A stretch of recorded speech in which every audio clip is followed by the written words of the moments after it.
संतांचे पाय हा माझा विश्वास, सर्व भावे दास झालो त्यांचा, तेचे माझे हित करीते सकळ, जे हा गोपाळ कृपा करी, समचरण सरोजम सांगणी दामोदाभम, जगन्नित पाणे मंडनम मंडनाना, तरुण तुलसीमाला कंदरम कन्यनेत्रम, सदैव वरहासं विठ्ठलं चिंतयामि, पांडुरंग प्रथम नाम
त्यांच्या कृपादाने कथेचा विस्तारो, बाबाजी सद्गुरु दास तुका, यदक्षरमनाख्येयम आनंदम जमव्ययम, श्रीमन्निवृत्तिनाथेति ख्यातं दैवतमाश्रये, कलावती जेवोदरार्धावतारम, कलांकांकते ज्योतिकामोदिवक्त्रम, कलानीशवादापनुदारदक्षम, समाधिस्थमूर्तिं भजे ज्ञानदेवम, नमो सद्गुरु तुकया ज्ञानदीपा, नमो सद्गुरु सच्चिदानंद रूपा, नमो सद्गुरु भक्त कल्याण मूर्ती, नमो सद्गुरु भास्करा पुण्यकीर्ती, आत्मरूप गणेशु केलिया स्मरण, होय सकळ विद्यांचे अधिकरण, तेचे बंधू श्री चरण श्री गुरूंचे, ते नमस्कार होणे आता, सच्चिदानंद रूपाय विश्वोत्पत्त्यादि हेतवे, तापत्रय विनाशाय श्रीकृष्णाय वयं नमः, जन्माद्यस्य त्वन्मयादितरतश्चार्थेष्वभिद्यस्वराट्, तेने ब्रह्मोदयादि कवये मुह्यन्ति यत्सूरयः, तेजोवायुमृतं यथा विनिमयो यत्र त्रिसर्गो मृषा, धाम्ना स्वेन सदा निरस्तकुहकं, सत्यं परं धीमहि, सत्यं परं धीमहि, सत्यं परं धीमहि। जय जय श्री राधारमण, जय जय नवल किशोर, जय गोपी चित्तचोर प्रभु, जय जय माखन चोर, मस्तक हे पायावरी या वारकरी, संतांचे पायी हा माझा विश्वास, सर्व भावे दास झालो त्यांचा, तेचे माझे हित करीते सकळ, जिने हा गोपाळ कृपा करी।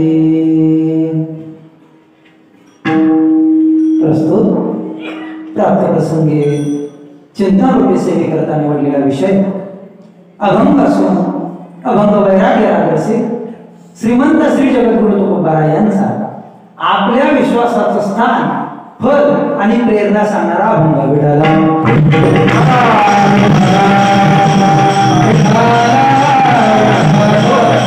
अभंग अतिशय गोड आहे आणि जवळपास प्रत्येक वारकऱ्याच्या परिचयाचा, किमान जो वारकरी आहे त्याच्या परिचयाचा, आणि ज्या वारकऱ्याचा हा अभंग परिचयाचा नाही त्याला वारकरी तरी म्हणावं का?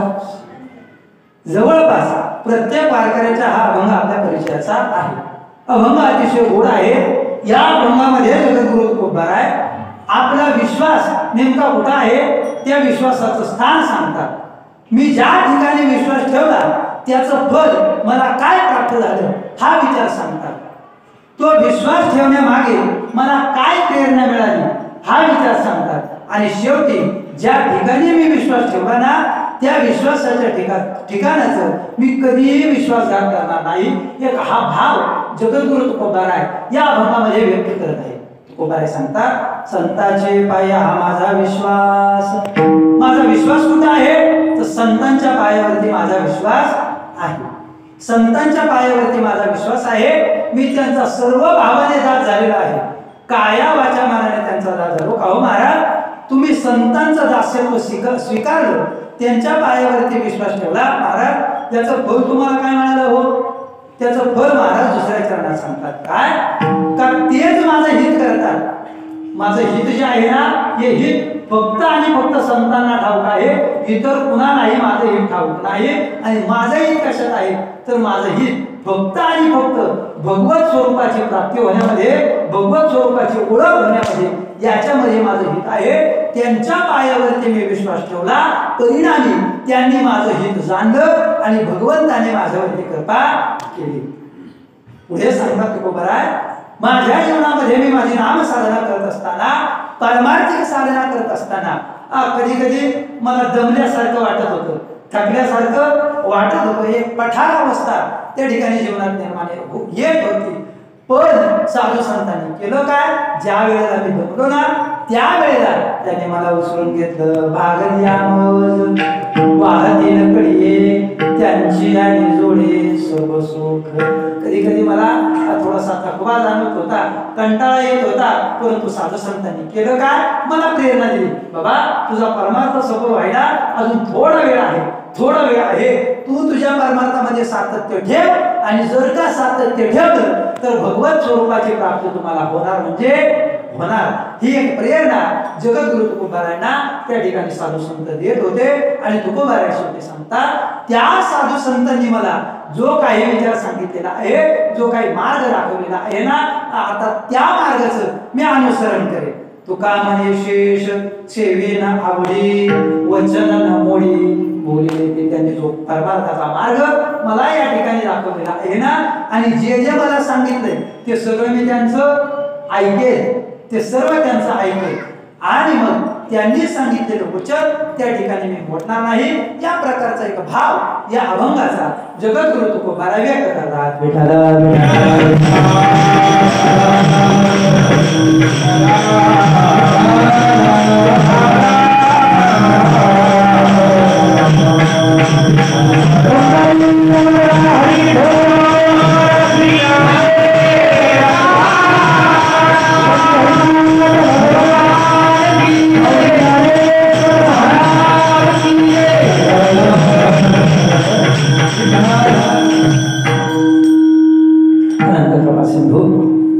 भगवान पंढरीश पांडुरंग परमात्मा कैवल्य साम्राज्य चक्रवर्ती विश्वमाऊली ज्ञानोबा वैराग्य रागरसिक श्रीमंत श्री जगद्गुरु तुकोबाराय आदी करून सकल संत मान्यवेळीच्या कृपेने असीम अपार अकारण करुणावरणालय अनुकंपेनं आपल्या या श्री क्षेत्र जाधववाडी या पवित्र आणि मंगलमय अशा गावामध्ये भगवान परमात्म्याच्या या विशाल अशा प्रांगणामध्ये गेल्या अनेक वर्षापासून, जवळपास मला वाटतं 51-52 वर्ष या ठिकाणी आपल्या उत्सवाला झाली.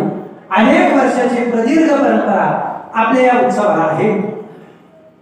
मर्यादा पुरुषोत्तम प्रभू रामचंद्र आणि हनुमंतराय यांच्या जन्मोत्सवाच्या निमित्तानं सुरू असलेला हा अखंड हरिनाम सप्ताह अतिशय भव्य दिव्य असं नियोजन आहे, मंगलमय असं वातावरण आहे.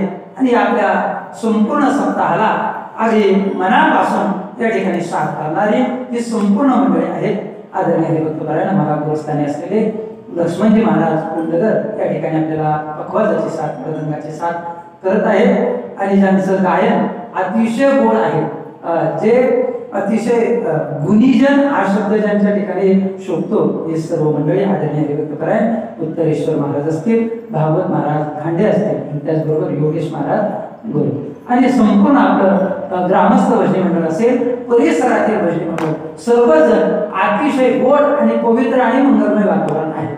या आपला अतिशय भव्य दिव्य असा उत्सव आहे. आणि या उत्सवामध्ये माझ्यासारख्या एका पामाराची सेवा त्या ठिकाणी आमचे परमार्थ प्रेमी तुमच्यावरती ज्यांचं अतिशय निरतिशय प्रेम आहे, आदरणीय हरिभक्तपरायण आपल्याच गावातील या ठिकाणी भूमिपुत्र आपल्या सर्वांच्या परिचयाचे मारुती नाना जाधव बाबांचं आमच्यावरती महाराज खूप प्रेम. इतका संपन्न मनुष्य. कसं आहे, अनेक लोकांजवळ त्या ठिकाणी पैशाची श्रीमंती असते तर मनाची नसते, काहींकडे मनाची असते पण पैशाची नसते. पण बाबांचं व्यक्तिमत्व असं आहे का दोन्ही श्रीमंती त्यांच्याजवळ आहे. आणि सर्वात महत्वाचा भाग म्हणजे मनाची श्रीमंती ही सर्वात मोठी आणि बाबांच्या जवळची आहे.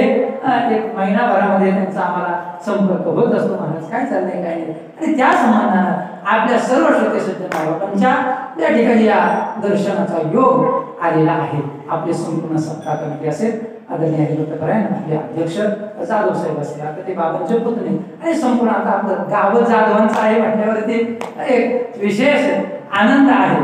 वास्तविक मी कुणी मोठा कीर्तनकार प्रवचनकार महाराज नाही, तर एक वारीतलं प्रेम, एक वारीतला साधक आहे, एक सेवाधारी आहे. त्या संबंधानं त्या ठिकाणी बाबांनी मला आमंत्रण केलेलं आहे. वास्तविक आपली जर पत्रिका पाहिली तर पत्रिकेमध्ये सर्व कीर्तनं आहेत थोरांची. मावशी सगळी कीर्तनं आहेत थोरांची आणि आजचं कीर्तन आहे एका पोराचं. आजचं कीर्तन आहे एका पोराचं. पैपणगावचे हरिभक्तपरायण कोंडाजी बाबा ढेरे यांच्या पदस्पर्शानं भूमी झालेली ही भूमी आहे. छत्रपती शिवाजी महाराजांच्या पदस्पर्शानं भूमी झालेली आपल्या अतिशय पवित्र आणि मंगलमय भूमी आहे. त्याचबरोबर या ठिकाणी रेडेश्वरांचे समाधी आहे आणि म्हणून अतिशय गोड वातावरण आहे. पण आता हा मुलगा एक तासामध्ये काय त्या ठिकाणी चिंतन मांडेल हे आपल्याला श्रवण करायचं. वास्तविक जाधव साहेब मला रोख मी जोपर्यंत महाराज फेटा बांधत नाही ना तोपर्यंत कोणी मला महाराजच म्हणत नाही. कारण एक जनमानसामध्ये आपली कल्पना महाराज अशी झालेली आहे की महाराज म्हटला की महाराजाजवळ 3 गोष्टी पाहिजे बाबा. हा शर्मन 3 गोष्टी पाहिजे. कोणत्या? नंबर 1 महाराजाजवळ पाहिजे गाडी. महाराजाजवळ पाहिजे गाडी. बाबा महाराज माझ्याकडे गाडी नाही. जर गाडी नसेल तर कमीत कमी महाराजाजवळ पाहिजे दाढी, पूर्ण दाढी. ती दाढी सुद्धा माझ्याजवळ नाही. आणि चला जाऊ द्या, तर या दोन्ही गोष्टी नसतील तर कमीत कमी महाराजाजवळ पाहिजे बॉडी. ती बॉडी सुद्धा माझ्याकडे नाही. अनेक साधू संतांचा आशीर्वाद आहे, भगवंताची कृपा आहे. आणि वारी 3 वाऱ्यांमध्ये त्या ठिकाणी थोडीशी सेवा करते. त्र्यंबकेश्वर वारी असेल, पंढरपूर वारी असेल आणि आळंदी वारी तिकडनं महाडवरून महाड ते आळंदी. श्री क्षेत्र मड वाऱ्यागाव ते पंढरपूर आणि आमचं श्री क्षेत्र नांदगाव सोडून ते त्र्यंबकेश्वर या 3ही वाऱ्यांमध्ये भगवत सेवा ही घडत असते. आणि त्या संबंधानं या अभंगाचा एक थोडक्यात भाव पाहण्याचा या ठिकाणी आपण प्रयत्न करू.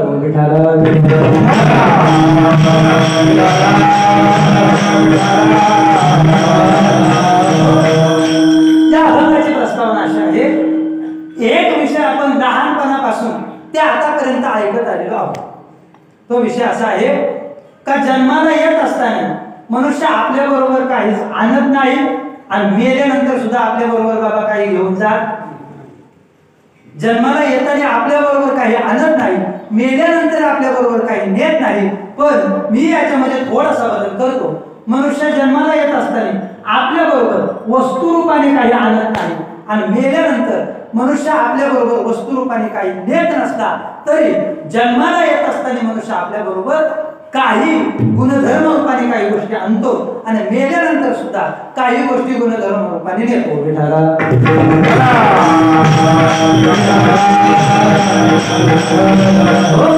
जन्माला येत असताना मनुष्य आपल्या बरोबर 3 प्रकारच्या गोष्टी आणतो. ऐका. नंबर 1 ची गोष्ट आहे मनुष्य आपल्या बरोबर आणतो श्रद्धा. नंबर 2 ची गोष्ट आहे मनुष्य आपल्या बरोबर आणतो आवड. आणि नंबर 3 ची गोष्ट आहे मनुष्य आपल्या बरोबर आणतो विश्वास. जगामध्ये असा एकही मनुष्य नसेल का जन्माला येत असताना तो श्रद्धा विहीन असेल. प्रत्येकाची श्रद्धा आहे, प्रत्येकाजवळ आवड आहे आणि प्रत्येकाजवळ विश्वास आहे. त्याचबरोबर मेल्यानंतर देखील मनुष्य गुणधर्म रूपाने काही गोष्टी देतो. अनेक गोष्टी आहेत पण त्याच्यातील प्रधान गोष्ट एक आहे मनुष्य मेल्यानंतर आपल्या बरोबर आपलं कर्म देतो. मग ते चांगलं असू द्या किंबहुना वाईट असू द्या, पण कर्म त्याला त्याच्या बरोबर घेऊन जाणं सुद्धा आहे. क्रमप्राप्त आहे, त्याला न्यावंच लागतं. तो किती जरी म्हटला ना मला इथं सोडून जायचंय तरी त्याला ते सोडता येत नाही. आणि बाकीच्या किती गोष्टी जरी तो म्हटला का मला इथून घेऊन जाईल, नेता येतील? नेता येणार नाही. कर्म माणसाला न्यावंच लागतं, इतर गोष्टी न्याव्या लागत नाही. तसं जन्माला येत असताना मनुष्य श्रद्धा आणतो, विश्वास आणतो आणि आवड आणतो. आता संपूर्ण जगताचा जर आपण विचार केला महाराज, आपल्या एक गोष्ट लक्षात येईल का प्रत्येकाजवळ श्रद्धा आहे. असा एकही मनुष्य नाही का त्याची कोणत्या देवावरती श्रद्धा नाही. बघा ना, श्रद्धेमध्ये फार फार तर भिन्नता आहे. कोणाची श्रद्धा विठोबावर असेल तर कोणाची श्रद्धा खंडोबावर असेल. कोणाची श्रद्धा मुंजोबावर असेल तर कोणाची म्हसोबावर सुद्धा, म्हसोबावरती सुद्धा असू शकते. श्रद्धेमध्ये काय आहे महाराज, भिन्नता आहे. माऊली ज्ञानोबा गोड सांगतात, देखे मनुष्य जात सकळ स्वभावताचे साहडी असते केवळ माझ्याचे काही. प्रत्येक जण स्वभावाने भजनशील आहे. याचा अर्थ काय महाराज, तो श्रद्धा युक्त आहे. श्रद्धायुक्त अंतःकरणाने तो भक्ती त्या ठिकाणी करतो. आणि कोण देखे मनुष्य जात सकळ, ज्ञानोबारांचं वचन आहे आपल्याला. सकळ या अर्थामध्ये संपूर्ण जगतातील मनुष्य प्राणी आले, मग आस्तिक असू द्या किंबहुना नास्तिक असू द्या, कोणत्या ना कोणत्या देवावरती त्याची श्रद्धा आहे. आवडीचाही विषय महाराज कसा, जन्माला येत असताना तेव्हापासून तर मरेपर्यंत प्रत्येक मनुष्याची आवड आहे. प्रत्येक मनुष्याची आवड आहे. मला काहीच आवडत नाही असा मनुष्य आपल्याला सापडणार नाही, सापडणार महाराज. पण प्रत्येकाच्या आवडीमध्ये भिन्नता आहे. एक सुभाषितकार गोड वर्णन करतात, ते असं म्हणतात, कन्यावरे ते रूपम माता वित्तम पिता सुखम बांधवा कुलमिच्छन्ति मिष्टान्नम इतरे जना. काय झालं मावशी, एका मुलीचं लग्न ठरलं. लग्न ठरल्याच्या नंतर मला सांगा, त्या मुलीची आवड कशातो, ते सुभाषितकार वर्णन करतात. त्या मुलीची आवड आहे तिच्या होणाऱ्या नवऱ्या. तिला असं वाटतं माझा होणारा नवरा त्या ठिकाणी कसा असावा, सुंदर असावा, देखणा असावा, गोरा गोरा असावा, काळा तो गोरा असावा, कमीत कमी दिसून तो नाकी तोंडी कसा असावा, देखणा असावा. आमच्याकडे असं म्हणतात, कमीत कमी होणारा नवरा नाकी तोंडी सटसटीत असावा. म्हणजे किमान त्याचं नाक व्यवस्थित पाहिजे, तोंड त्याचं व्यवस्थित पाहिजे. मुलीला आवडता आपला नवरा. कन्यावरे ते रूपम माता वित्तम. त्या मुलीच्या आईला बाबा असं वाटतं, जाधव बाबा, त्या मुलीच्या आईला वाटतं आपला होणारा जावई हा त्या ठिकाणी श्रीमंत असावा. त्याच्याकडे 2-4 गाड्या असाव्या, एक 10-15 एकर जमीन असावी, 2-4 बंगले असावे, तो श्रीमंत असावा. माता वित्तम पिता सुखम. त्या मुलीच्या वडिलांना वाटतं माझ्या होणाऱ्या जावयाला समाजामध्ये सन्मान पाहिजे, त्याची 4 लोकांमध्ये चांगली उडबस पाहिजे, मान पाहिजे. ऐका, आणि त्या मुलीच्या भावाला वाटतं आपले होणारे दाजी हे कुलवान पाहिजे, चांगल्या कुळामधील पाहिजे. मला सांगा, मुलीची आवड मुलामध्ये, आईची आवड मुलाच्या संपत्तीमध्ये, पित्याची आवड त्या मुलाच्या समाज मान्यतेमध्ये, तिच्या भावाची आवड त्यांच्या कुळामध्ये. मला सांगा, लग्नाला कमीत कमी 4-5 हजाराचं तरी वराड. त्या वराडाची आवड कशात मावशी, सुभाषितकार असं वर्णन करतात, त्या वराडाला काही घेणं देणं नाही. तो नवरा देखना की कुरू, तो गरीब का श्रीमंत, तो कुलवान किंवा कुलहीन. आलेल्या वराडाला फक्त एका गोष्टी बरोबर घेणं देणं, काय, खायला लाडू आहे की गुलाबजाम, खायला लाडू आहे की मिष्टान्न इतरे जना. आलेल्या वराडाला फक्त या बाकीच्या गोष्टी आवडतात, दुसरं काही आवडत नाही. अगदी तद्वत तुमची आमची सुद्धा आवड प्रत्येकाची भिन्न आहे. जे तुम्हाला आवडतं ते मला आवडतंच असं नाही, आणि जे मला आवडतं ते यांना आवडेलच असं. एक सात्विक विचार जर आपण पाहिला, कीर्तनाला येत असताना अनेक प्रकारची लोक त्या ठिकाणी असतात. गुरुवारी राहुल बाबा कधी कधी सांगतात, ते असं म्हणतात, कीर्तनाला येणारा समाज हा एका वृत्तीचा नसतो, त्याच्यामध्ये हौशी असतात, नवशी असतात आणि या 3ही विचाराची लोक येतात. म्हणजे काय हो, त्याचा अर्थ असा आहे की तिघांची आवड भिन्न आहे. एखाद्याला कीर्तनामध्ये त्या ठिकाणी फक्त आणि फक्त चिंतन ऐकायला आवडतं, एखाद्याला कीर्तनामध्ये फक्त गायन ऐकायला आवडतं, आणि बऱ्याच जणांना कीर्तनामध्ये फक्त विनोद ऐकायला आवडतं. काही काही महाराज लोक असे म्हणतात, महाराज कीर्तन आता तुमचं आहे, थोडंसं हसवा बरं का, थोडंसं हसवा. म्हणजे काय, याचा अर्थ असा आहे, प्रत्येकाची आवड काय आहे, भिन्न आहे. तुम्हाला जे आवडतं ते ज्यांना आवडतं असं नाही, यांना जे आवडते तुम्हाला आवडतं असं नाही. बरं, आवडीचा विषय असा आहे महाराज, आवड ही वयापरत्वे बदलत जाते. लहानपणात जे आवडतं ते तरुणपणात आवडतंच असं नाही, आणि जे तरुणपणात आवडतं ते म्हातारपणात आवडतं असं नाही. पोरांनो मला सांगा, तुम्हाला सगळ्यात जास्त कोण आवडतं घरात? कोण आवडतं? तुमची आई. लहानपणात सगळ्यात जास्त मुलांना कोण आवडते? आई. लहानपणात आवडते आई, आणि लग्न झाल्याच्या नंतर प्रत्येकाच्या आवडीमध्ये काय आहे? भिन्नता आहे. प्रत्येकाच्या आवडीत काय आहे? भिन्नता आहे. अगोदर आई आवडते आणि नंतर त्या ठिकाणी बाई आवडते. माझं सांगण्याचं तात्पर्य एकच, आणि तीच बाई ज्या वेळेला नातवंड होतात त्यावेळेला मुलगाही आवडत नाही, पत्नी आवडत नाही, त्यावेळेला आवडतो नातू. नातू नजरेसमोर नसेल तर मग बरीचशी अवघड परिस्थिती त्यांची होते. चला पुढे. प्रत्येकाच्या आवडीमध्ये भिन्नता आहे आणि प्रत्येकाच्या विश्वासाचं स्थान हे देखील वेगवेगळं आहे. जगद्गुरु तुकोबारांच्या या तीनही मुद्द्यांचा विचार आपण या ठिकाणी अगदी थोडक्यात करू. ऐका, जगद्गुरु तुकोबाराय यांची श्रद्धा कुठं आहे असा जर एक विचार केला तर आपल्याला असं लक्षात येतं की आपली प्रत्येकाची श्रद्धा, तुमची आमची प्रत्येकाची आपापल्या कुलदैवतावरती त्या ठिकाणी आहे. कुणी असो, आपली प्रत्येकाची श्रद्धा आपल्या कुलदैवतावरती आहे. आपल्या कुलदैवतावरती आहे. तुकोबाराय सुद्धा सांगतात, माझी सुद्धा श्रद्धा माझ्या कुलदैवतावरती आहे. आणि माझं कुलदैवत कोणतं आहे तर तो श्री पंढरी परमात्मा. तुका म्हणे जाते संगादिक जात ते आवडते सर्व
पंढरीश पांडुरंग परमात्मा. तुका म्हणे जाते सनकादिक ध्यात ते आमचे कुलदैवत पांडुरंग. तो पंढरीश परमात्मा आमचं त्या ठिकाणी कुलदैवत आहे आणि त्याच्यावरती आमची सर्वांची काय आहे? श्रद्धा आहे. तुकोबारांची श्रद्धा श्री पंढरीश परमात्म्यावरती आहे. तुकोबारांची आवड तसं जर पाहिलं महाराज आवडीचे 3 प्रकार पडतात. मग जीवाची आवड असेल, देवाची आवड असेल आणि साधू संतांची आवड असेल. जीवाच्या आवडीचा जर आपण विचार केला तर फार त्याच्यामध्ये जास्त काही नाही. जीवाची आवड काय आहे हो? आपली आवड फक्त एवढीच आहे, आपल्याला असं वाटतं आपण चांगलं चांगलं खावं, चांगलं चांगलं प्यावं.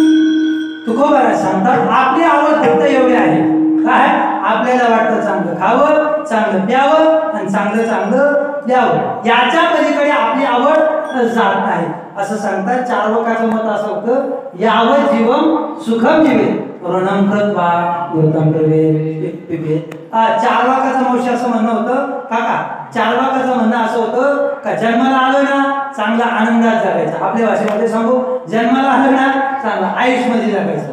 तर हे आईस करण्याकरता लागणारा पैसा कुठून मिळवायचा? त्याचं म्हणणं असं होतं, कर्ज काढायचं, तूप खायचं आणि मरून मिळाल्यानंतर कुणी कर्ज फेडायला परत येणार? आपली आवड याच्यात आहे, चांगलं खायचं, चांगलं द्यायचं आणि चांगलं द्यायचं. प्रत्येकाची थोडीफार भिन्नता याच्यामध्ये असेल, पण जास्त काही भिन्नता याच्यामध्ये नाही. चला पुढे. देवाची आवड काय हो? देवाला काय आवडतं? नाद होता बोलचं आवड देवाची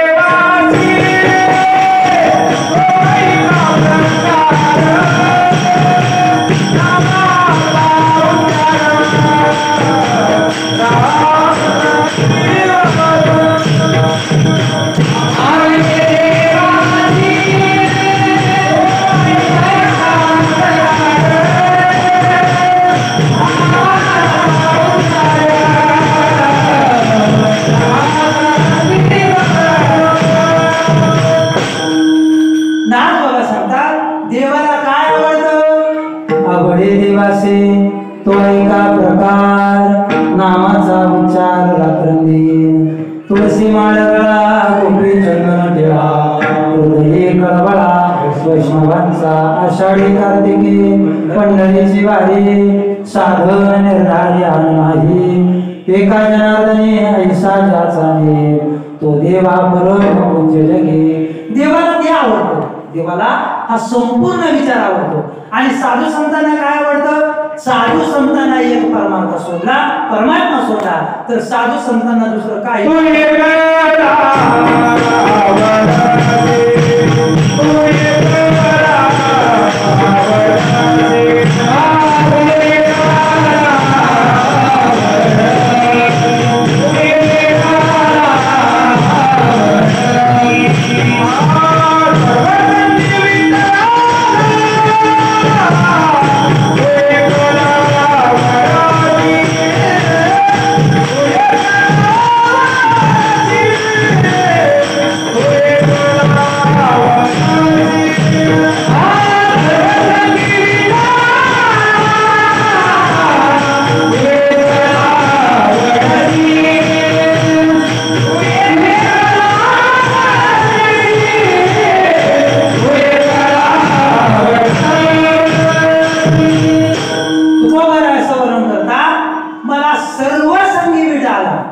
सर्व कशाचा काय आला? आता वीट आलाय.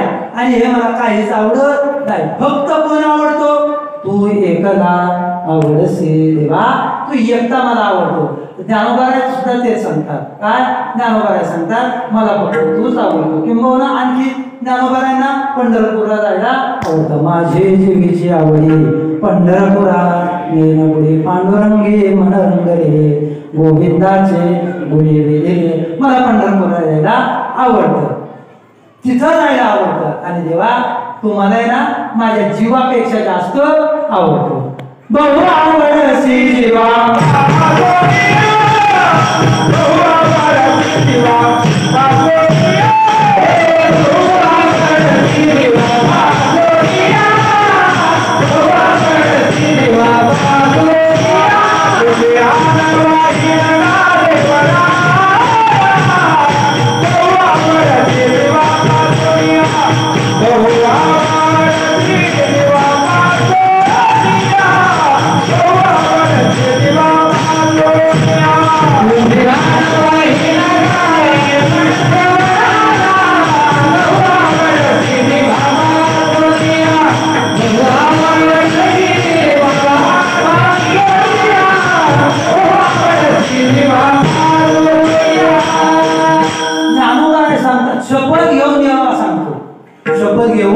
सांगतो तुझे आणवाही नगा देवराया बहु आवडसी जीवा वासून या देवा.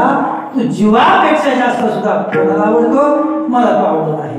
ज्ञानोबारायांची आवड हे तुकोबारायांची आवड सुद्धा ते तुकोबाराय गोड बनवून करतात. आवडे निरंतर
उभे विटेवरी करकटेवरी ठेवूया तुळसी हार गळा कासे पितांबर आवडे निरंतर मकर कुंडले कंठे कौस्तुभ म्हणे तुका म्हणे माझे पाहिन श्रीमुख.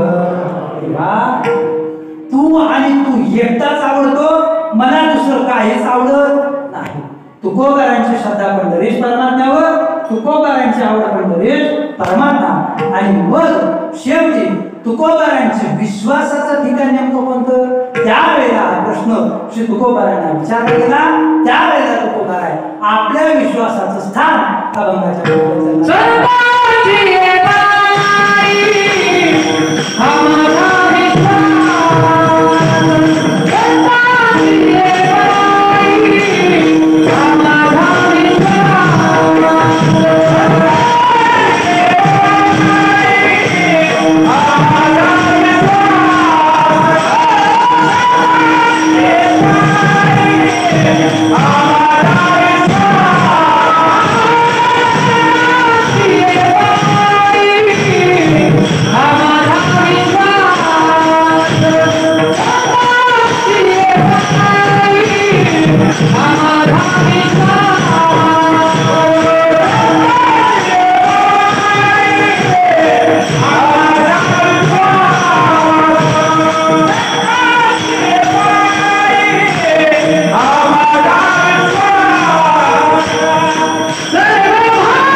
अतिशय गोड चाल आणि अतिशय समर्पक चाल.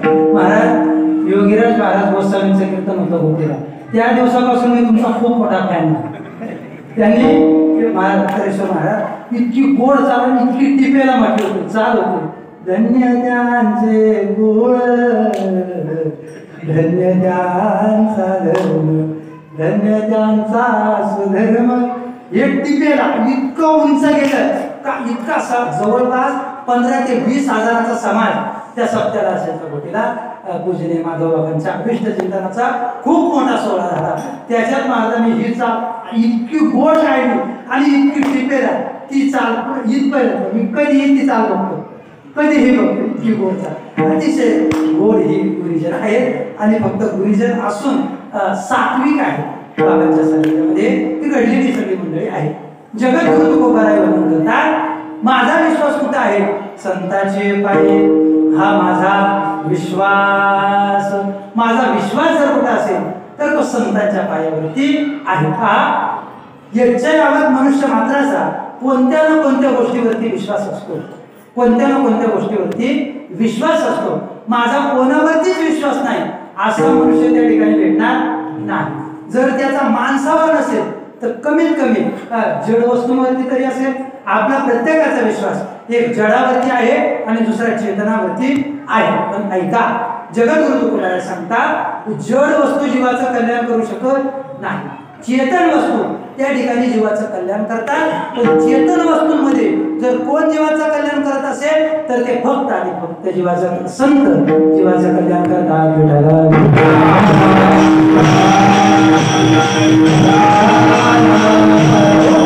आपला अनेक जड वस्तूंवरती विश्वास आहे. पैशावरती आपला विश्वास, पैसा कसा आहे? जड आहे. पण माझा पैशावरती विश्वास नाही असा मनुष्य जगात सापडणार. आणि ज्याचा नसेल त्याने सप्त्या करता देणगी सत्याकरता देऊन टाका, ज्याचा नसेल त्याने, ज्याचा असेल त्याने योगदान आपलं द्या. परंतु प्रत्येकाचा पैशावरती विश्वास आहे. पण पैसा जीवाचं कल्याण करू शकत नाही, पैसा जीवाचं हित करू शकत नाही. आणखी अनेक गोष्टी आहेत, अनेक विचार आपल्याला त्याच्यामध्ये प्रकार काढता येतील, पण मला त्याचा विस्तार करायचा नाही. सांगण्याचं तात्पर्य काय, जड वस्तू जीवाचं कल्याण करू शकत नाही. जीवाचं कल्याण कोण करतात, चेतन वस्तू करतात, अर्थात मनुष्याधिक प्राणी त्या ठिकाणी करतात. पण मनुष्यामध्ये इतरही बाकीची कुणीही आपलं कल्याण करू शकत नाही. का, कारण ते सगळे कशात आहेत, बंधनात आहे. आई मुलाचं कल्याण करू शकत नाही, त्याच्यामुळं आई जीवाचं कल्याण करणार नाही, वडील कल्याण करणार नाही. एक सांगू, माफ करा, साधू संतांची वचनं आहे म्हणून बोलतो. हे बाकीचे जे सगळे आहेत ना, पुत्र असेल, बंधू असेल, पत्नी असेल, नाथ बाबा सांगतात, हे सगळे आपल्या जवळ आहेत. कुठपर्यंत, फक्त जोपर्यंत आपल्याकडे पैसा आहे तोपर्यंत. पुत्र बंधू कांता संपत्तीचे हरिविन कोणी नाही सोडविता. पुत्र बंधू कांता संपत्तीचे, याच्या पुढे जाऊन हे आपल्या जवळ कुठपर्यंत आहेत मावशी, जोपर्यंत आपल्या जवळ पैसा आहे तोपर्यंत. सगळे आपल्याला आपलं म्हणते, सगळं आपल्याला आपले म्हणते, पण कुठपर्यंत, जोपर्यंत आहे तोपर्यंत. जोवरे चल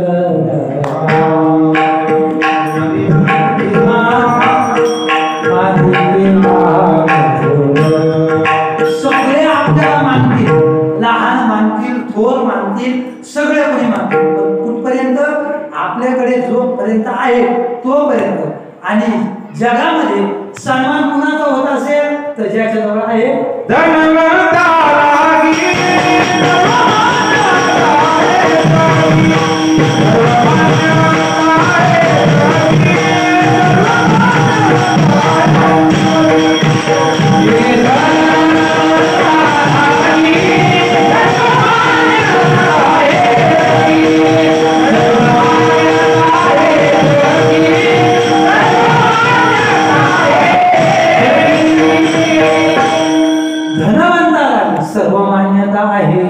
जगे. किंवा याच्याही पुढे जाऊन सांगू, एक दोहा त्या ठिकाणी सांगितला जातो, पैसा तेरे तीन नाम परशा परशुवर. गरीब असेल तर लोक त्याला परशा म्हणतात, थोडाफार सधन असेल तर त्याला परशु म्हणतात, आणि जर श्रीमंत असेल तर परशुराम, आणि पुढे एक प्रत्यय लावतात, काय, परशुराम शेठ किंवा परशुराम राव. म्हणजे ज्याच्या जवळ संपत्ती आहे त्याला लोक त्या ठिकाणी मान्यता देतात. माझा सांगण्याचा तात्पर्य काय, का बाकीची लोक आपलं हित करू शकत नाही, त्यांच्यावरती विश्वास ठेवून कामाचा नाही. हे कुणी, मुलगा आपलं हित करणार नाही, आई आपलं हित करणार नाही, वडील आपलं हित करणार नाही, आणि पत्नी सुद्धा आपलं हित करणार नाही. तुकोबारांच्या या गोष्टी त्या ठिकाणी लक्षात आला. तुकोबाराय सांगू लागले, माझा कोणावरतीच विश्वास नाही, माझ्या विश्वासाचं फक्त एकच ठिकाण आहे, आणि ते म्हणजे संतांचे पाय. संतांचे पाय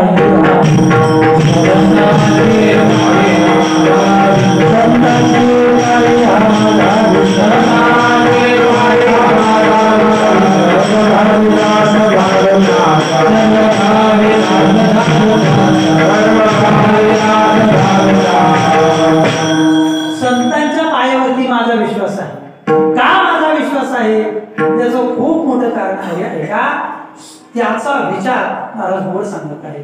माझा त्यांच्यावरती विश्वास आहे, परिणामी मी झालो काय, सर्व भाविदास झालो त्यांच्या पायावरती विश्वास ठेवला ना. आता मी काया वाचा आणि मनाने त्यांचं दास्यत्व स्वीकारलेलं आहे. महाराज एक विचार असा सांगितला जातो, दास्यत्व स्वीकारणं हे खरं त्या ठिकाणी चांगलं लक्षण आहे का, तर अनेक ठिकाणी असा विचार आला, दास्यत्व स्वीकारणं हे चुकीचं आहे. किंवा जे काही 10 लोक जिवंत असून मेल्यासारखी सांगितलेली आहे, त्याच्यामध्ये दरिद्रो व्याधितो मरतो, प्रवासी नित्यसेवक हा. प्रवास, ज्याचा दिवस रात्र प्रवास असतो ना, तो जिवंत असून मेल्यासारखा आहे. दरिद्री आहे तो जिवंत असून मेल्यासारखा आहे. जो आजारी आहे, 10 वर्षापासून अंथरुणाला खेळलेला आहे, 15 वर्षापासून अंथरुणाला खेळलेला आहे, मला सांगा त्याच्या जीवनाला महिला म्हणतात काही अर्थ आहे का, अर्थ नाही. तो जिवंत असून सुद्धा मेल्यासारखा आहे. पण त्याच्या पुढे सांगतात, जो दास आहे पहा, नोकर आणि दास याच्यामध्ये फरक आहे. बाबा, नोकर कुणाला म्हणावं? जो 8 तासाची नोकरी करतो. 8 तासाची नोकरी करतो. मला सांगा, आपण जर ड्युटीवरती असो, कारखान्यात वगैरे काम करणार असो, जर आपल्या ड्युटीचा टाइम संपला, समजा 7 ते 3 ची ड्युटी असेल, आता आपण कंपनीतून बाहेर पडतोय, गेटच्या बाहेर आलो आणि 2:15 झाले आणि आपला मालक आला आणि आपल्याला सांगतो, अरे ते तेवढं काम अर्धा तासच आहे, तेवढं काम कर आणि मग घरी जा. ऐकू का आपण? एकच सांगू, साहेब माझी ड्युटीची वेळ संपली, मला घरी जायचं आहे. पण ऐका, दास जो असतो ना, दासाला ही मर्यादा नाही. त्याला आपल्या मालकाच्या नंतर झोपावं लागतं आणि मालक उठायच्या अगोदर उठावं लागतं, कारण त्याने त्याचं दास्यत्व स्वीकारलेलं आहे. तसं तुकोबारा या ठिकाणी वर्णन करता, आम्ही साधू संतांचे दास झालो, किंबहुना आम्ही देवाचं दास्यत्व स्वीकारलं. अहो, देवाचं दास्यत्व स्वीकारलो ना, देवाचं दास्यत्व स्वीकारलं, याच्यामध्ये आम्ही झालो धन्य झालो. धन्य आम्ही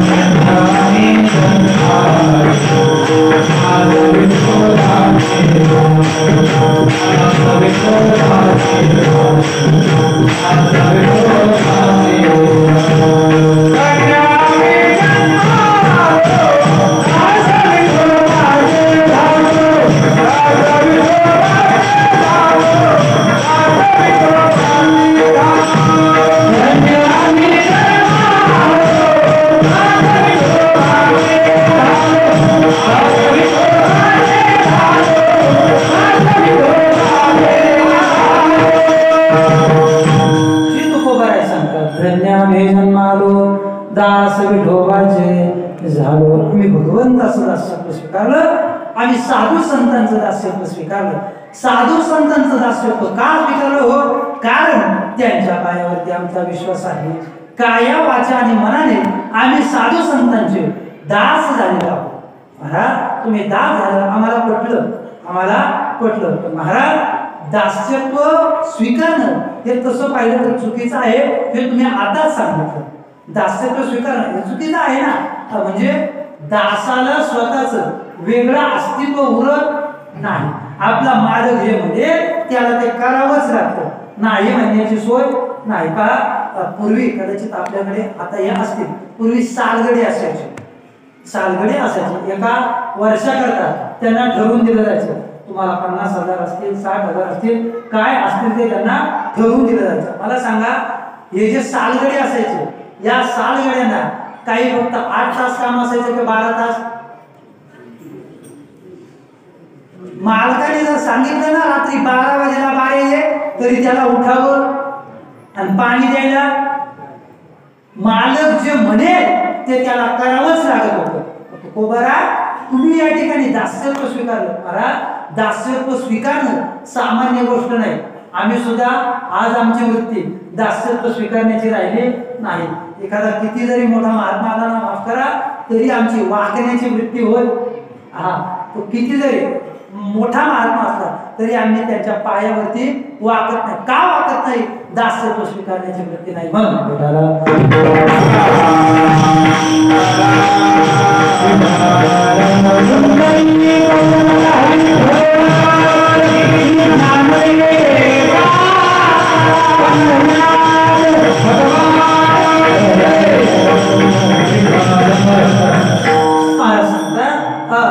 दास्यत्व स्वीकारणं चुकीचं आहे, पण तुम्ही ज्या अर्थी दास्यत्व स्वीकारले ना, त्या अर्थी काहीतरी विशेष गोष्ट असेल. तुकोबारा सांगतात, हो, मी दास्यत्व स्वीकारले ना, एक विशेष गोष्ट आहे आणि ती विशेष गोष्ट दास्यत्व स्वीकारण्याचं फल महाराज अभंगाच्या 2ऱ्या चरणात सांगतात.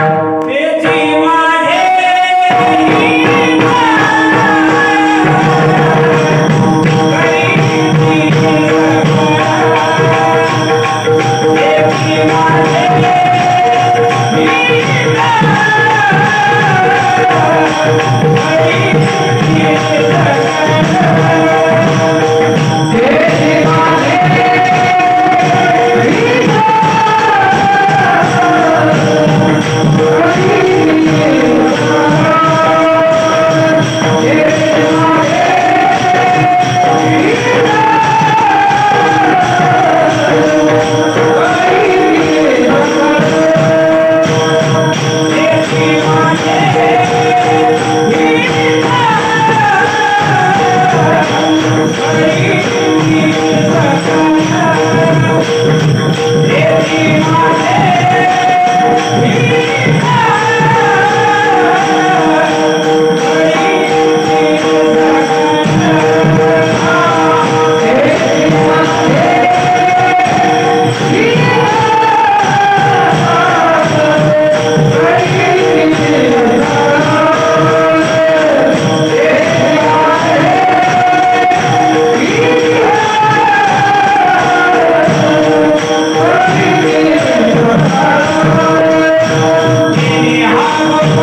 ज्या अर्थी तुम्ही साधू संतांचं दास्यत्व स्वीकारलंय ना, त्या अर्थी तुमचा त्याच्यामध्ये काहीतरी फायदा असला पाहिजे. महाराज काय फायदा?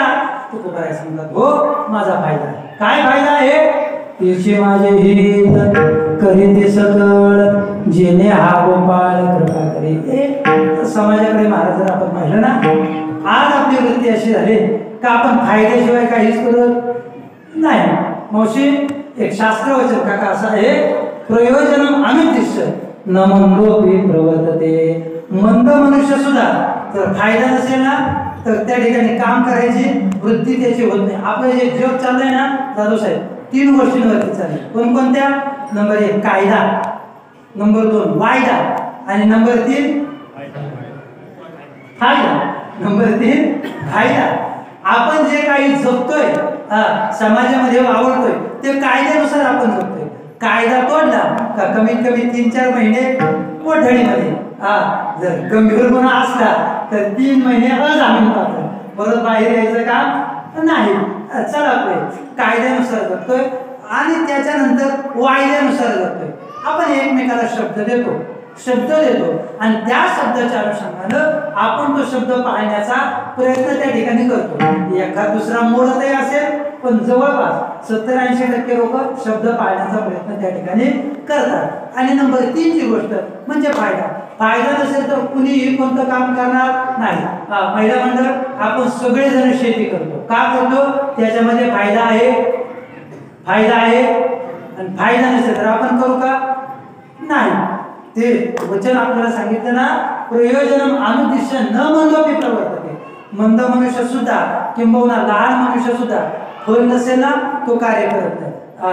पूजनीय ज्ञानेश्वर माऊली बेलदारवाडीकर एक गोड दृष्टांत सांगतात.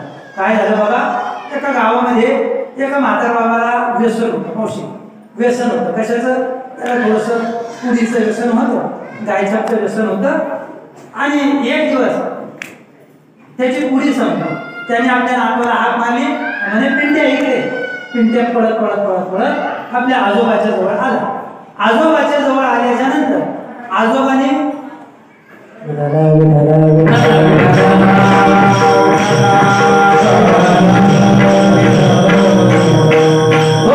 तो आपल्या आजोबाच्या जवळ पळत पळत आला. जसा आजोबाच्या जवळ आला, आजोबाने आपल्या खिशातून 10 रुपये काढले आणि पिंट्याच्या हातामध्ये दिले. पिंट्या, आता पिंट्या लहान होता, शाळेत वगैरे तो जात नव्हता. पिंट्याच्या जवळ 10 रुपये दिले आणि पिंट्याला सांगितलं, बाळा दुकानात जा, 9 रुपयाची गायछाप, 1 रुपयाची चुनापुडी आणि उरलेल्या पैशाच्या तुला गोळ्या. पैसे किती दिले? 10 रुपये. 9ची गायछाप, 1ची चुनापुडी आणि उरलेल्या पैशाच्या गोळ्या. ते बिचार लहान होतं, शाळेत जात नव्हतं, व्यवहार कळत नव्हतं. आपल्याला चॉकलेट मिळणार या आशेनं पळत पळत दुकानात गेला. काका काका 9 रुपयाची गायछाप, 1 रुपयाची चुनापुडी आणि उरलेल्या पैशाच्या गोळ्या, चॉकलेट.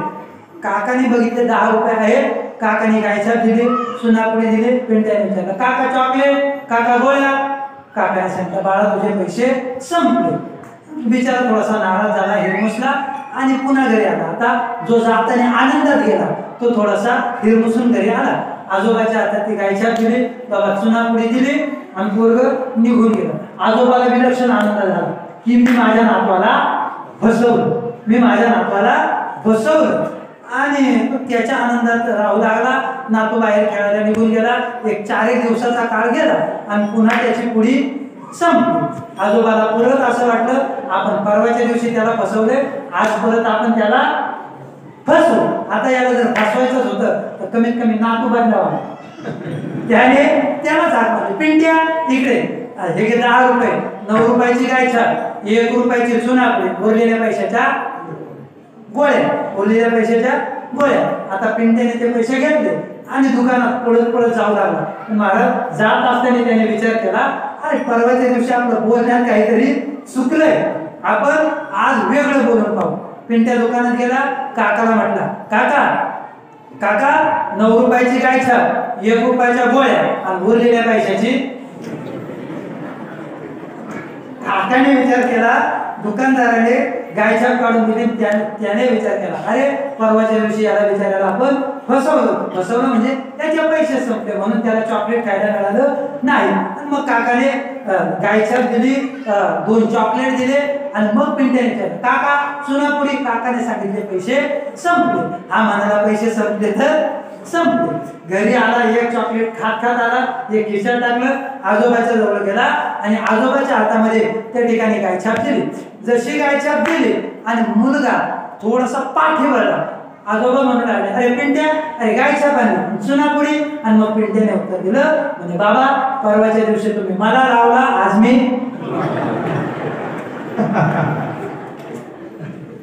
कशा करता सांगितलं, हसण्याकरता नाही.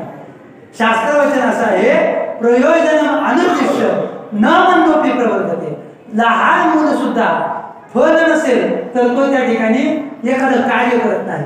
मग ज्या अर्थी तुकोबारांनी संतांच्या पायावरती विश्वास ठेवलाय ना, त्या अर्थी तुकोबारांना त्याचं काहीतरी फल मिळालेलं असावं. तुकोबाराय फल सांगतात, काय फल आहे, त्याची माझे हित करीते सकळ जेणे हा फक्त आणि फक्त जीवाचं हित कोण करतात तर साधू संत करतात. जीवाचं हित फक्त आणि फक्त साधू संत करतात. ऐका, एक 2-3 वर्ग आपल्याला याच्यामध्ये करता येतात. पहिला वर्ग असा आहे, हा वर्ग आहे आपल्या आई वडिलांचा. आपल्या आई वडिलांना आपल्या मुलाचं हित व्हावं असं वाटतं, पण हिताचं ज्ञान नाही. हिताचा कळवळा आहे, हिताचं ज्ञान नाही. वेदाला हिताचं ज्ञान आहे, हिताचा कळवळा नाही. आणि साधू संतांना हिताचं ज्ञानही आहे आणि हिताचा कळवळा आहे. आपल्या हिताच्या कल्पना वेगळ्या आहेत. आपल्या हिताच्या कल्पना आपल्या हिताच्या कल्पना काय दादा, आपल्या हिताच्या कल्पना जाधव साहेब ज्या आहेत, आपला मुलगा लग्नाला आला, त्याला मुलगी मिळाली, त्यांचं लग्न व्हावं. लग्न झाल्याच्या नंतर त्याला एखादा मुलगा व्हावा, तो शाळेत, त्याने चांगलं शिक्षण, त्याला नोकरी, त्याने पैसा, त्याला छोकरी, पुन्हा त्याचं लग्न झालं तर त्याला सुद्धा नातू. आपण पंजोबा, आपल्या वंशाचा वेळ मांडवावरती आणि मांडव आपल्या. या आपल्या हिताच्या कल्पना आहेत. साधू संतांनी याच्यावरती लाभ असेल आम्हाला. तुकोबाराय सांगतात, आपल्या आई वडिलांना आपल्या हिताचं ज्ञान नाही. हित नाही ठावे जगाने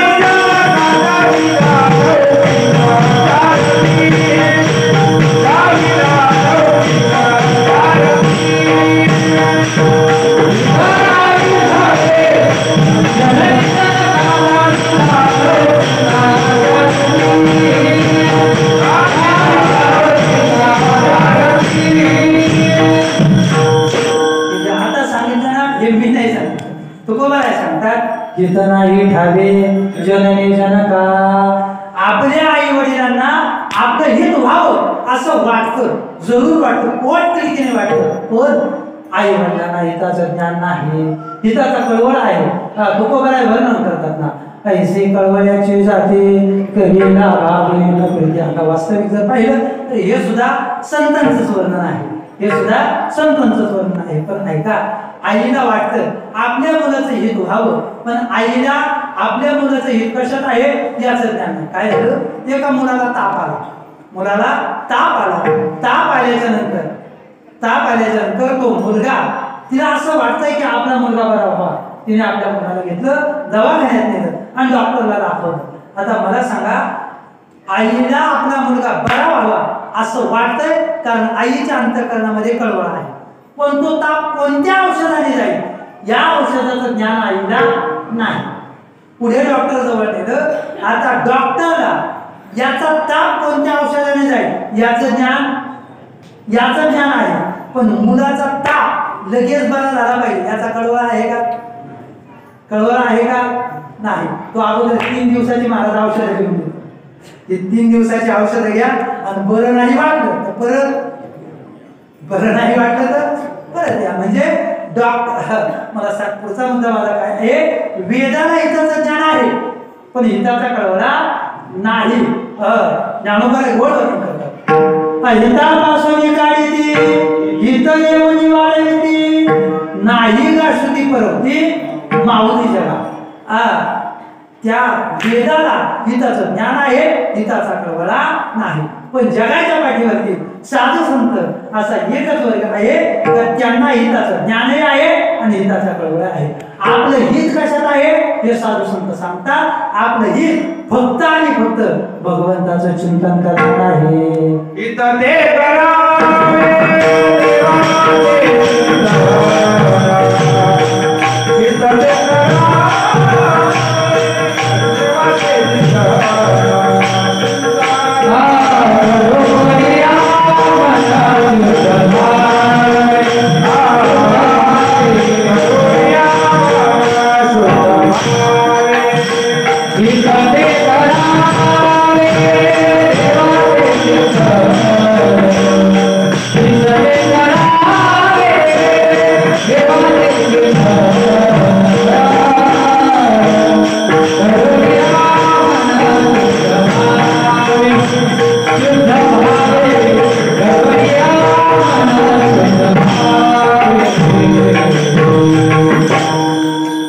साधू संतांना आपल्या हिताचं ज्ञान आहे. आपलं हित कशात आहे हे साधू संतांना कळलेलं आहे. श्री तुकोबाराय सांगतात, हित ते करावे देवाचे चिंतन करून या मन शुद्ध भावे किंबहुना हे कबीर. आपलं हित फक्त आणि फक्त भगवंताच्या चिंतनात आहे. इतर गोष्टीमध्ये मावशी आपलं हित नाही. आपले हित इतर गोष्टींमध्ये नाही, फक्त आणि फक्त देवाच्या चिंतनात आहे. ज्या अर्थी साधू संतांना हिताचं ज्ञान आहे आणि साधू संतांना हिताचा कळवळा हवा आहे ना, तुकोबाराय आधी करून सगळ्या साधू संतांना आपण जे काही अधोगतीला चाललोय, पतनाकडे चाललोय, हे साधू संतांना पाहवलं नाही आणि त्यांना कळवळा आला म्हणून त्यांनी आपल्याला उपदेश केला. तुकोबाराय सांगतात, बोलती हे जन नदी कवी डोळा येतो कळवळा. त्यांना हिताचा कळवळा आहे ना. जर त्यांना हिताचा कळवळा नसता तर त्यांनी आपल्याला पाया म्हणून सांगितलं नसतं. तुकोबाराय विचार करा, तुकोबाराय इतकं उत्तुंग व्यक्तिमत्व ते आपल्या पाया पडतात. लागून या पाया विनवितो तुम्हाला करे काळी बोला किंवा सकाळच्या पाया माझे दंडवत आपुला आणि चित्त शुद्ध करा. नाथ बाबांनी आपल्याला बाप म्हणावं, नाथ बाबांनी आपल्याला बाप म्हणावं. करा रे बापानो साधन हरीचे हरी करणीचे करू नका जेणे जन्म यमाची आत्मा ऐसिया साधना करा काही. याचा अर्थ काय? याचा अर्थ हा आहे, आपण जे काही काळाच्या ताब्यात चाललोय, यमाच्या ताब्यात सापडतोय त्याचा कळवळा त्यांना आहे. तुकोबाराय त्याचाही गोड वर्णन करतात. येतो हिताचा कळवळा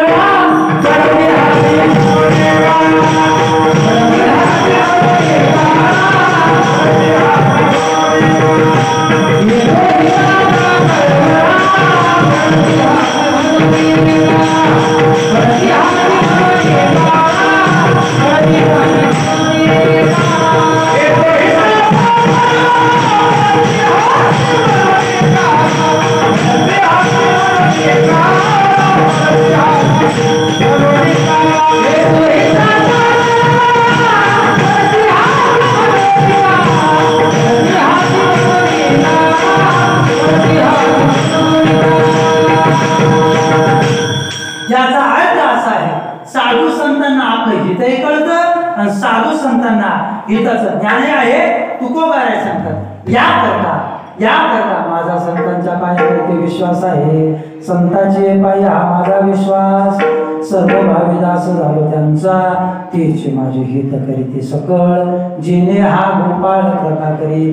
ज्या वेळेला माझ्या सद्गुरूंनी माझ्यावरती अनुग्रह केला, माझ्यावरती कृपा केली ना, त्यावेळेला खऱ्या अर्थाने भगवंताची कृपा आमच्यावरती झाली.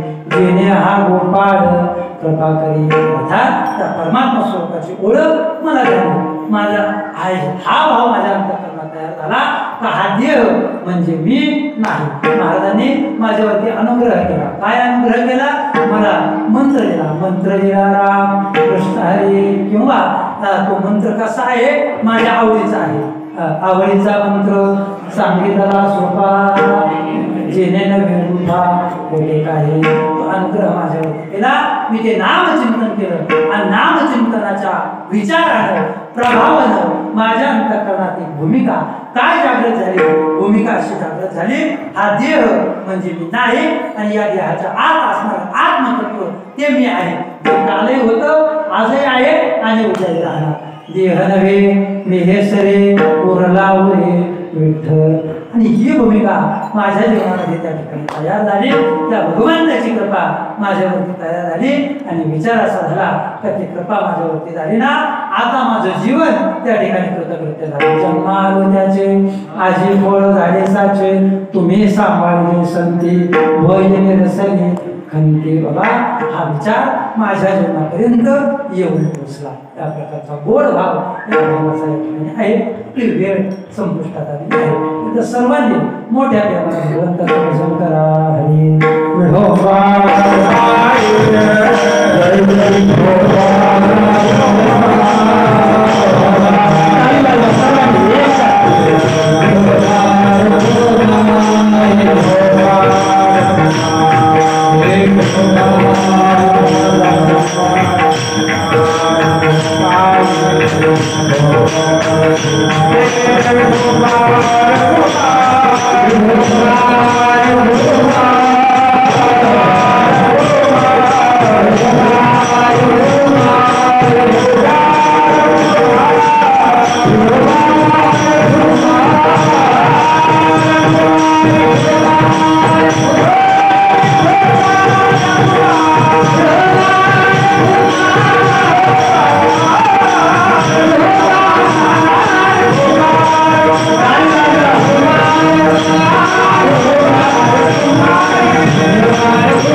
तिची माझे हित करीते सकळ. तिने हा गोपाळ कृपा करी. माझ्या जीवनामध्ये परमार्थ करत असताना अनेक प्रकारच्या अडचणी आल्या.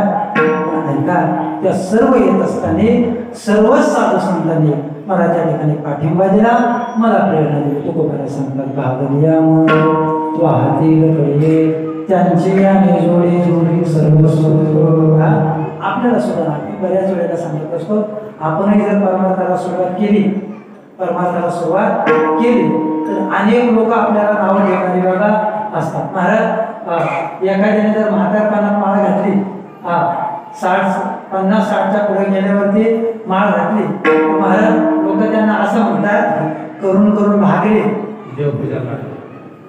कधी म्हातारपणात माळ घातल्याच्या नंतर महाराज एखाद्या तरुणाने माळ घातली ना, लोक म्हणतात बघू आता घातले किती दिवस टिकते. म्हणजे लोक दोन्हीकडून नाही बोलतात. परमार्थ करत असताना अनेक प्रकारच्या अडचणी येतात, पण तुकोबाराय सांगतात, साधू संतांच्या पायावरती माझा विश्वास होता, त्यांच्यावरती माझा विश्वास होता. त्यांनी केलं काय? केलं काय? साधू संतांनी मला ज्या ज्या ठिकाणी 18 वाजता जीवनामध्ये प्राप्त झाले, मला माझ्या जीवनामध्ये मरगळ आली ना, त्यावेळेला साधू संतांनी मला उठवलं, बाबा उठ, प्रयत्न कर आणि परमात्मा स्वरूपाची प्राप्ती करून घे. प्रत्येक वेळेला मला प्रेरणा दिली, मला जाग केलं आणि सांगितलं परमात्मा स्वरूप आता तुझ्यापासून काही दूर नाही, रात्रंदिवस भगवंताचं चिंतन तू त्या ठिकाणी कर. बागरिया मज वाहतील कळिये त्यांची या निजोडी सर्व सुख, कारण सुख जर असेल जगाच्या पाठीवरती सुख फक्त 2 ठिकाणी आहे, एक देवाच्या पायाजवळ आणि दुसरं संतांच्या पायाजवळ. देवाच्या पायाजवळ तुझे पायी सुख सर्व आहे, तू कामने काही न मागे अनेक, तुझे पायी सुख सर्व आहे.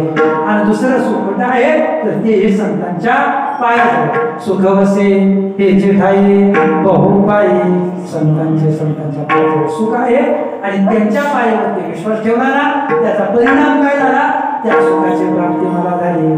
आणि शेवटी तुम्हाला सांगतात साधू संतांनी जो विचार सांगितला ना, आता तो विचार मी माझ्या जीवनामध्ये त्याचं अनुकरण करेल. हा विचार अभंगाच्या शेवटी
तुका म्हणे शेष सेवे नावडी वचन नमोडी बोलिले ते साधू संतांनी जो जो पारमार्थिक विचार माझ्यापर्यंत पोहोचवला ना, माझ्या सोबत असतील किंवा इतरही साधू संत जे माझ्या सहवासात आले त्यांनी जे जे माझ्यापर्यंत पोहोचवलं त्या सर्व गोष्टीचं मी अनुकरण करेन. वचन नमोडी आपल्याला सुद्धा त्याच विचाराने जायचं आहे. आपल्याला साधू संतांच्या पायावरती विश्वास ठेवायचा आहे, कारण साधू संतांच्या पायावरती विश्वास ठेवला तरच भगवत स्वरूपाची ओळख आपल्याला होणार आहे. आणि ते जे सांगतील ते आपण त्या ठिकाणी ऐकलं पाहिजे. तुकोबारे सांगतात तुका म्हणे शेष सेवी नावड. आपल्याला त्यांचं शेष म्हणजे उष्ट ते आपल्याला सेवन करायचं आहे. मला सांगा मग आता जगद्गुरु तुकोबाऱ्यांचं उष्ट काय हो? ज्ञानोबाऱ्यांचं उष्ट काय? ज्ञानोबाऱ्यांचं उष्ट म्हणजे ज्ञानोबाऱ्यांची ज्ञानेश्वरी, तुकोबाऱ्यांचं उष्ट म्हणजे तुकोबाऱ्यांची गाथा, नाथबाबांचं उष्ट म्हणजे नाथबाबांचं भागवत, नाथबाबांचं भावार्थ. साधू संतांचा सहवास आपल्या जीवनामध्ये त्या ठिकाणी झाला पाहिजे. हा एक विचार त्या ठिकाणी समजून घ्या. काय आहे, साधू संत तुम्हा आपल्याला जे देतात ना ते आयुष्यभर त्या ठिकाणी सडत नाही. फक्त ते त्यांच्या हातातून त्यांच्या मुखातून आलं पाहिजे. साधू संतांच्या मुखातून आलं पाहिजे किंवा त्यांच्या हातातून आलं पाहिजे. जर त्यांच्या हातातून आलं ना तर त्या आपल्याला शेवटपर्यंत त्या ठिकाणी पोहोचतात. एकच म्हणतात, एक दृष्टांत सांगतो. काय झालं, एका गावामध्ये बोरं विकणारी आजी राहत होती. तिचा व्यवसाय होता झाडाची बोरीची झाडं पाडायची. आता बोरीजवळ बोरीचा विषय सांगतो, बोरीजवळ बोराचा विषय सांगतो. बोरं बिचारी पाडायचा आणि बोरं पाडताना बोरं पाडली का पाटीत जमा करायची, शाळेजवळ जायची आणि तिथं विकायची. एक दिवस ती शाळेजवळ गेली, बोरं विकायला लागली आणि तेवढ्या शाळेची घटना झाली. मुलं आता दुपारी 3 वाजेची वाट पाहत होती. का 3 वाजेला मध्ये सुटेल, पुन्हा तिथं जाऊन बसायचं. पण आता घरी जायचं आणि परत घेऊन यायचं. याकरता तिने एक बाजूच्या घरामध्ये पाणी मागण्याकरता गेली. पाणी मागायला गेली आणि त्या घरातील स्त्रीने त्या आजीला घरामध्ये बोलवलं. आजी या घरात या आणि पाणी प्या. बरं, पाणी प्यायला बोलवलं. त्या घरातील महिलेने आजीला पाणी दिलं आणि आजी निघत होती. तेवढ्यात ती म्हणू लागली, अगं आजी थांब, 5 मिनिटं थांब किंवा इथंच बस, मी तुझ्यासाठी चहा करते. आता ज्या वेळेला चहाचा महिला मंडळाने आग्रह केला, चहाचा आग्रह मोडता येईल नाही, मोडता येईल. मग आजी बसली. आता आजीला वाटलं आपल्याला चहा दिलाय म्हणजे आपण काहीतरी आपल्या कृतज्ञता व्यक्त केली पाहिजे. आणि तेवढ्या त्या घरातील बाईचा मुलगा तिथून मध्ये पडताना दिसला. आजीला दिसला एक 2-3-4 वर्षाचा तो मुलगा असेल. आणि मग आजीने त्याला हाक मारला, वळू इकडे रे. काय नाही वळू, त्या तिथं बोरांची पाटी आहे, जा आणि तुला पाठीमधून बोरं घे. बाळूने आजीला म्हटलं, आजी नका मला बोरं नका, आता याला आवडत होती पण याने नकार दिला, याने नकार दिला. त्या बाईलाही कौतुक वाटलं, आपला मुलगा आजी देते आणि नाही म्हणते, तिला चांगलं वाटलं. मग झालं, थोडा वेळ झाला, चहा पाणी झाला आणि आता मग सुट्टी होणार, त्यांच्या बऱ्याचशा गप्पा रंगल्या. आता 2 महिला एकत्र आल्या होत्या, काय शांत बसतील का? आणि 2 महिला एकत्र आल्यावर शांत बसल्या, त्यांना महिला तरी म्हणायचं का? मग आजीने त्या ठिकाणी त्या मुलाला जवळ घेतलं. जवळ घेतल्याच्या नंतर त्या आजीने त्या पाठीत हात घातला आणि अशी उलटवर बोरं काढली आणि मुलाला दिली. मुलगा पटकन गेला, ताट आणलं आणि त्या ताटामध्ये बोरं घेतली. आजी निघून गेली. आजी निघून गेल्याच्या नंतर त्या बाईने त्या मुलाला जवळ घेतलं. बाळा, अरे तू का बोरांना नको का म्हटला? तुला आवडतं ना बोरं? हो म्हणे आवडतं. मग तू नाही का म्हटला? आता तो मुलगा सुद्धा आपल्या जाधववाडीचा होता. तो म्हणू लागला, आई मला बोरं आवडत नाही अशातला भाग नव्हता, पण समजा जर मी माझ्या हाताने बोरं घेतली असती तर मी आहे किती वर्षाचा? 4 वर्षाचा. माझा हात केवढा आहे? मी माझ्या हाताने बोरं घेतली असती तर 4 किंवा 5 याच्यापेक्षा जास्त बोरं आली. पण आजीने तिच्या हातात ओंजळभर बोरं दिली, ओंजळभर बोरं दिली. मला सांगायचं काय आहे, आपण जर आपल्या मनाचा प्रयत्न केला तर तो त्या ठिकाणी सिद्धीपर्यंत जाईल असं सांगता येत नाही. ज्ञानोबाला सांगतात, मनोमार्गी गेला तो तेथे मुक्तला. त्याच्यामुळं आपल्या मनाने आपण करायचं नाही, साधू संतांचा आश्रित होऊन साधू संतांचा अंकित होऊन केलं ना तर ते शेवटपर्यंत पुरे साधू संतांनी दिलेलं. संत उदाहरण भरले आनंद भांडार. त्याच्यामुळं हे जे काही दिले ना ते आपल्याला पुरेल हा विचार आपण सर्वांनी घ्या. गळ्यामध्ये पवित्र तुळशीचे माळ घाला, गळ्यामध्ये पवित्र तुळशीचे माळ घाला. सकाळी उठल्यानंतर तांब्याभर पाणी त्या ठिकाणी तुळशीला टाका. राहू बाबा बऱ्याच वेळेला हा विषय सांगतात. बाबा असं सांगतात, गळ्यामध्ये पवित्र तुळशीचे माळ घाला, सकाळी तांब्यावर पाणी तुळशीला घाला, एखादं तुळशीचं पत्र भगवंताच्या मूर्तीसमोर ठेवा आणि दिवसभर नामचिंतन करा. कामामध्ये काम, काही मनाला जाईल वर्षावर सुख होईल दुःखाचे. तर हे सगळ्यात सोपं आहे, सगळ्यात सोपं आहे. याला खर्चही नाही आणि कष्ट सुद्धा नाही. बाबा सांगतात जर एवढं करता येत नसेल ना तर मग एक करा. याच्यापेक्षा सोपं सांगतो, याच्यापेक्षा सोपं सांगतो. एक 10 किलोचा दगड गळ्यामध्ये बांधा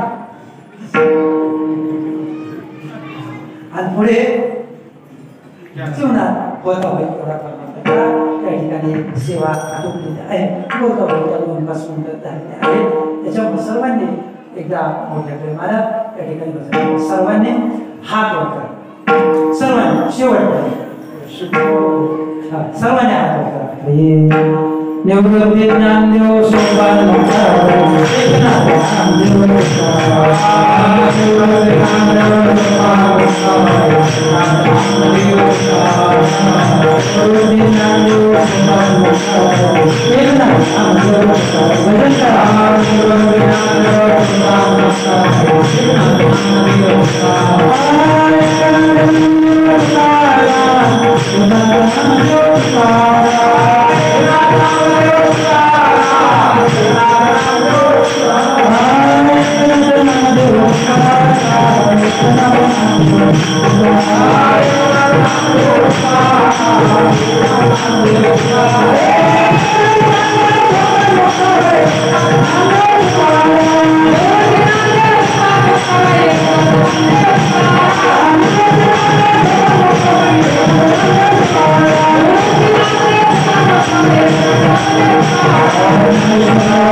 संतांचे हा माझा विश्वास सर्व भाविदास भगवंतांवरती माझ्या अल्पमतिकामाने अल्प असं चिंतन मांडण्याचा प्रयत्न केलेला आहे. ज्यांच्या कृपेने मी बोललो माझे शिवगुरु आदरणीय धनंजय महाराज होतील, ज्यांच्या अखंड सहवासाने असतो. या ठिकाणी ज्यांचं पहिल्या दिवशी कीर्तन झालं प्रेममूर्ती महादेवजी महाराज मोरे ने आळंदी क्षेत्री काही दिवस राहण्याचा वेळ आला. आदरणीय हरिभक्तपरायण भागवत महाराज निर्मळ यांच्याकडे भागवत शिकलो आणि त्याचबरोबर राऊत बाबांची एक महाराज आळंदीत असताना बाबांचं एकही कीर्तन मी सोडलं नाही, एकही बाबांचाही सहवास त्या ठिकाणी प्राप्त झाला. आदरणीय हरिभक्तपरायण राऊत बाबा यांचा सहवास त्या ठिकाणी प्राप्त झाला. या सर्वच महात्मांची कृपा मला त्या ठिकाणी प्राप्त झाली आणि त्यांच्या कृपेने बोलण्याचा एक फक्त प्रयत्न केला. जे बरोबर असेल ते त्या महात्मांचं आहे आणि जे चुकीचं असेल ते माझ्या वाणीचे दोष आहेत. कर्वेल ते सिंगे वाकोडे कानेट देव झाले कोंडाचे बाबा देवे त्यांच्या कृपा आशीर्वादाने चालू नामसत्तामध्ये आदरणीय हरिभक्तपरायण सुद्धा महाराज बनकर बाबांचंही खूप मोठं योगदान या आपल्या उत्सवामध्ये असतं. बाबांनी मला सांगितलं की 50 वर्षापासून बाबांची या ठिकाणी सेवा आहे आणि एकदा सुद्धा सेवेमध्ये बाबांच्या खंडन झालं नाही. खूप मोठा महात्म्य आहे. सर्वांनी त्यांच्या त्या ठिकाणी सहवासात असो. ज्यांनी या ठिकाणी गोड साथ अतिशय गोड वास्तविक यांच्या पात्रतेचे कीर्तन मी केले की नाही मी सांगू शकत नाही, परंतु अतिशय गोड त्या ठिकाणी सेवा दिली. आदरणीय ज्यांनी मृदंगाची साथ केली आदरणीय हरिभक्तपरायण लक्ष्मण महाराज कुंडकर, त्याच्यानंतर योगेश महाराज गोरे ज्यांनी गोड गायन गायनाची साथ केली.